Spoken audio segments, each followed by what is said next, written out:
கார்த்திகை தீபம் சீரியல்ல ஒரு குட்டி பிரமா வந்திருக்கு. என்ன நடக்க போகுதுன்னு பார்க்கலாம். வாங்க வீடியோக்குள்ள போலாம். மாயா மகேஷோட உறவே தப்பா இருக்கு. அந்த மாயாவும் நல்லவ கிடையாது, மகேஷும் நல்லவ கிடையாதுன்னு சொல்றாங்க. கார்த்தி ஐயோ என்ன மாப்பிள்ள சொல்றீங்க? ஏன் இதெல்லாம் உங்களுக்கு முந்தையே தெரியுமே? இதெல்லாம் சாமுண்டீஸ்வரிகிட்ட நீங்க சொல்லியிருக்க வேண்டியதானே? ஏன் சொல்லாம விட்டீங்கன்னு கேக்குறாங்க ராஜா. அவங்க ரெண்டு பேருமே தப்பானவங்கன்னு கூடிய சீக்கிரம் நாங்க நிரூபிச்சு காட்டுறோம். இந்த கல்யாணத்தை கண்டிப்பா நடத்தி காட்டுவேன்னு அந்த மாயா எங்க கிட்ட சவால் விட்டுருக்காங்க. உண்மை என்னன்னு தெரிஞ்சதுமே அந்த டாக்டர் அம்மாவையே கொலை பண்ண பார்த்திருக்கா மாயா. கல்யாணம் ஆரம்பிச்ச நாள்ல இருந்தே மகேஷ் மாயாவோட நடவடிக்கைகள் அத்தனையும் எங்களுக்கு சந்தேகமா இருந்தது. அத்தனையும் நிரூபிச்சு காட்டலான்னு நாங்களும் ஒவ்வொரு தடவையும் முயற்சி பண்ணி பார்த்தோம். எல்லாமே தப்பிச்சிட்டே வராங்க. இப்போ கூட சமீபத்தில் உங்களை பற்றின ரகசியங்கள் எங்களுக்கு தெரியும்னு சொன்ன போது கூட அவங்க முகமூடியை போட்டுக்கிட்டு கத்தியோடு எங்களை குத்த வந்தாங்க. அப்போ கூட நாங்கள் வீடியோ எடுத்தோம். ஆனால் வாய்ஸ் ரெக்கார்ட் ஆகாமல் போச்சு. வீடியோ ஆதாரத்தோடு தான் மகேஷையும் மாயாவையும் கையும் களவுமா பிடிச்சு அத்தைக்கிட்ட காட்டணும்னு சொல்லியிருக்காங்க கார்த்தி. அப்படியே மாப்பிள்ள அப்படின்னா கூடிய சீக்கிரம் எப்படியாவது மகேஷ் கிட்ட இருந்து மாயாவை காப்பாற்றிடுங்க மாப்பிள்ள. என் பொண்ணோட வாழ்க்கை உங்கள் கையில் தான் இருக்குது. நீங்கள் தான் எப்படியாவது ரேவதியோட வாழ்க்கையை காப்பாற்றி கொடுக்கணும்னு கெஞ்சுறாங்க ரேவதி. எல்லாம் நான் பார்த்துக்கிறேன், நீங்கள் தைரியமாக இருங்க மாமாங்கிறாங்க கார்த்தி.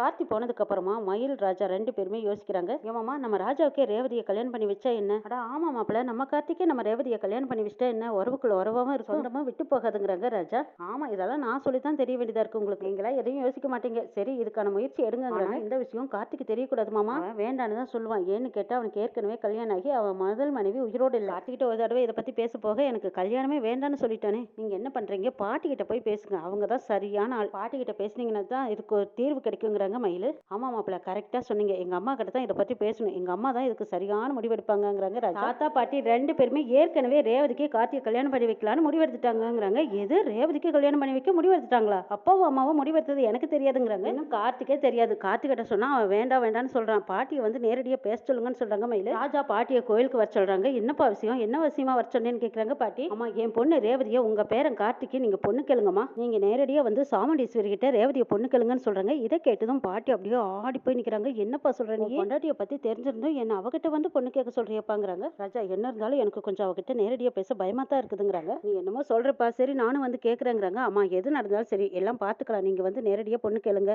ஆனா இந்த விஷயம் கார்த்திக் மட்டும் தெரியக்கூடாதுங்கிறாங்க. இல்லப்பா நானும் சொல்லல, சொன்னா அவன் வேண்டான்னு தான் சொல்லுவான். சரி அவனுக்கு தெரியாமையே நம்ம பொண்ணு கேட்டு ரெடி பண்ணிக்கலாங்கிறாங்க பாட்டி. நாள் ராஜராஜா வாசலையே எட்டி பார்த்துட்டு இருக்காங்க. கண்டிப்பா அம்மா வந்துருவாங்க, நிச்சயமா வருவாங்க அப்படின்னு எதிர்பார்ப்போட பாக்குறாங்க.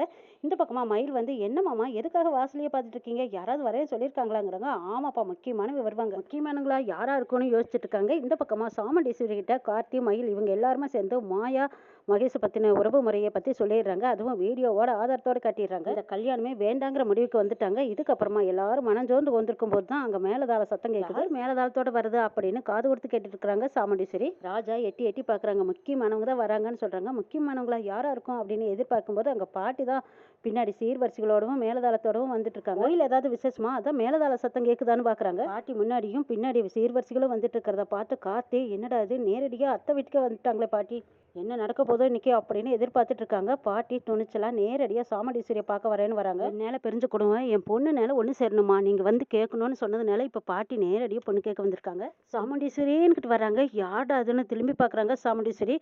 அங்கே என்ன இல்லை, நீ எதுக்காக இங்க வந்தேன்னு கேக்குறாங்க. என் வீடு தேடி வர உனக்கு எவ்வளவு துணிச்சல்னு கேக்குறாங்க. ஆமாடி அம்மா, என் பேத்திய என் பேரனுக்கு பொண்ணு கேட்க வந்திருக்க சாமுண்டீஸ்வரி. என் பேத்திக்கு என் பேரை முறகார நான் கேட்கறதுல என்ன தப்புங்கிறாங்க. மகேஷ்க்கும் மாயாவுக்கு இருக்கிற உறவை அம்பலப்படுத்தி வெளிச்சம் போட்டு காட்டுறாங்க பாட்டி. சாமுண்டீஸ்வரிக்கு மறுபடியும் மகேஷ் மாயாவுக்கும் தப்பான உறவு இருக்கிறது புரிய வருது. அதுக்கப்புறம் சந்திராவும் சிவனாண்டியும் அடிக்கடி சந்திச்சு பேசிக்கிற விஷயம் தெரிய வருது. கூடவே இருந்துகிட்டு உனக்கு துரோகம் பண்ற தங்கச்சியை நீ மன்னிப்ப, உனக்காக வாழ்க்கை கொடுத்த என் மகனை நீ மன்னிக்க மாட்டியா, என் மகனை பெத்த எங்களை மன்னிக்க மாட்டியா, ஏன் என் பேரனால என்ன தப்பு பண்ணனா, பேரனுக்கும் பேத்திக்கும் கல்யாணம் பண்ணி வைக்கிறதுல என்ன தப்பு இருக்கு சொல்லு. பாட்டி உரிமைகளை உறவோட பேசிட்டு இருக்காங்க. இதை கேட்ட சாமுண்டீஸ்வரி அப்படியே ஆடி போய் நிக்கிறாங்க. பொண்ணு கொடுப்பாங்களா மாட்டாங்களாங்கிறதையும் நாளை சொல்ல பார்க்கலாம்.